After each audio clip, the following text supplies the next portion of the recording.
വട്ടയിട്ടിൻ്റെ ഇടയില. അപ്പോൾ രാവിലെ തന്നെ തെളിയിച്ചിട്ടുണ്ട്.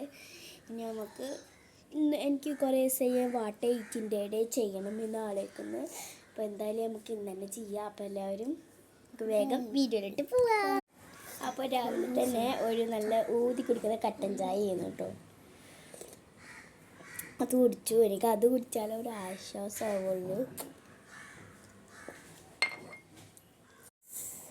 അപ്പോൾ അതും കഴിഞ്ഞിട്ട് ഞങ്ങളൊരു സ്ഥലം വരെ പോകുന്നുണ്ട്. അപ്പോൾ അതൊന്ന് കഴിഞ്ഞിട്ട് ഞങ്ങൾ വീഡിയോ എടുത്ത് കാണിച്ചു തരാം കേട്ടോ. പിന്നെ അത് കഴിഞ്ഞിട്ട് ഞങ്ങളൊരു സിപ്പപ്പ് കുടിച്ചു കേട്ടോ. ഒരു മാംഗോയുടെ ഒരു സിപ്പപ്പ് ആയിരുന്നു.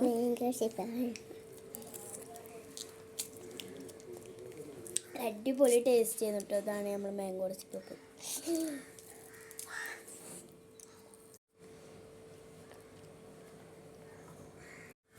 അപ്പോൾ അത് കഴിഞ്ഞിട്ട് ഞാൻ കുപ്പിയിലത്തെ ഒരു തണുത്ത വെള്ളം എടുത്ത് കുടിച്ചു. എനിക്കത് കുടിച്ചാൽ ഒന്നും കൂടി ഒരു ആശ്വാസമാവുള്ളൂ കേട്ടോ. അപ്പോൾ അത് എടുത്ത് കുടിച്ചിട്ടുണ്ട്. പിന്നെ ഒരു 10 മണിയൊക്കെ ആയപ്പോൾ ഞാൻ ഒരു മുട്ടായി എടുത്ത് കഴിച്ചു. ഇത് ഗൾഫത്തെ മുട്ടായിയാണ്. അപ്പോൾ അതൊന്ന് കഴിച്ചു കേട്ടോ. നല്ല അടിപൊളി മുട്ടായിയാണ്. ഇത് യെല്ലോ ആണ് കേട്ടോ. പക്ഷെ ഇതിൽ കാണുമ്പോൾ എന്തോ ഒരു കിളിപ്പച്ച പോലെയൊക്കെ തോന്നുന്നു. അപ്പോൾ ഇതും കഴിച്ചു കേട്ടോ. പിന്നെ വെച്ച് ചായയും കൂടി കുടിച്ചു. അപ്പം ഇത്രയൊക്കെയുള്ളൂ. അപ്പോൾ എല്ലാവർക്കും ബൈ ബൈ.